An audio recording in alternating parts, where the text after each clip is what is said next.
All right, folks, now that you're not going anywhere for a while, it's time for our Snickers Fox Watch, and we begin in Dallas.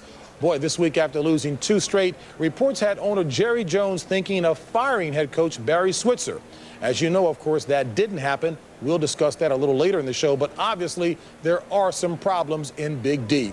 Right now, let's bring in Dick Stockton, who's calling today's game. And Dick, one of the problems is finding healthy bodies, without a doubt. No question about it, JB. And of course, we'll see what happens with the weather first. We had heavy rains this morning. The field was covered. We expect rain later, but right now, no rain at all. And healthy bodies, Emmitt Smith comes to mind. He went out in the San Francisco game last week with an injured groin, but will start today. However, Nate Newton will not play today. He'll be replaced by John Flannery on the offensive line. Good news for the Cowboys in that Chad Hennings is back on the defensive line after missing a month. For the Cardinals, they're going to go with the rookie, Jake Plummer, starting at quarterback, a big defensive stalwart out of action for the Cardinals. It could hurt him today. Eric Swan is out. You have to go back 7 years, JB, for the last time that the Cowboys were under 500 at this time. And they're 4-5 right now. That time was the last period they did not make the playoffs. So a critical game for Dallas today. Right now, let's send you to Washington and Thom Brennaman. Dick, thank you very much. A rainy day in Maryland between this 4-5 Detroit Lions team and the 5-4 Washington Redskins. Both coaches told us this game could go a long way in qualifying for the playoffs. The good news for the Redskins, they're getting healthier. Ken Harvey returns today after being inactive last week with a shoulder injury, and Michael Westbrook is back for the first time after injuring his knee 4 weeks ago. The beat goes on for the amazing Barry Sanders. Milestones today, his 9th consecutive 1,000-yard rushing season.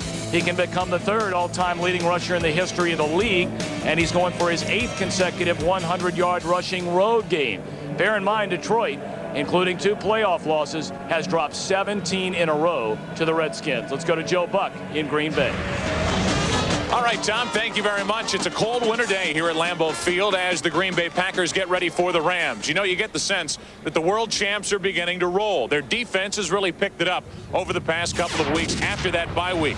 Well, that defense today will try to stop a St. Louis offense that a week ago racked up over 500 yards down in Atlanta. But that offense today is without starting left tackle Orlando Pace. Out with a bad knee, meaning Wayne Gandy goes to left tackle, and Fred Miller slides in at the right tackle position. You know, the Packers are riding a 20-game home winning streak. Last team to beat them here at Lambeau, the Rams, the St. Louis Rams, opening day 1995. That's the story here in Green Bay. Now to Minnesota and Kevin Harlan. Thank you, Joe. We're in the Dome for the Chicago Bears and the first-place Minnesota Vikings, who have won 5 consecutive games despite a ton of off-the-field controversy. If anything, these Vikings have been resilient. Dennis made a key point when he said if these guys are professionals, they won't be distracted. Because a lot of the things that have happened, we can't control. We have no say-so over it, and a lot of the information we don't know that much about.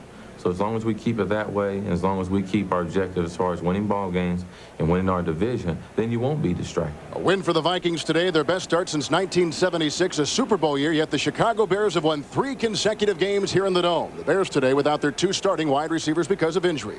Right now to Atlanta, and here's Sam Rosen. Thanks very much, Kevin. These 2 teams both won in the closing seconds last week. In Atlanta, the Falcons are thinking about winning 2 straight for the first time in 2 years. To do that, they have to keep people healthy, like their middle linebacker, Jesse Tuggle. He's been bothered by a sprained ankle, but is expected to start.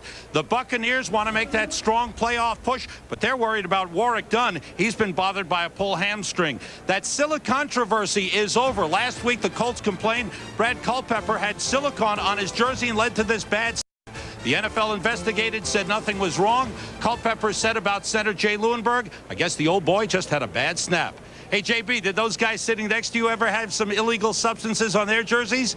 Sam, I will answer that question in a moment, but for those of you not getting an early game later this afternoon, you'll see one of the following: Carolina at Denver, the NFC East leading Giants at Tennessee, New Orleans taking on Oakland. That'll be later today right here on Fox.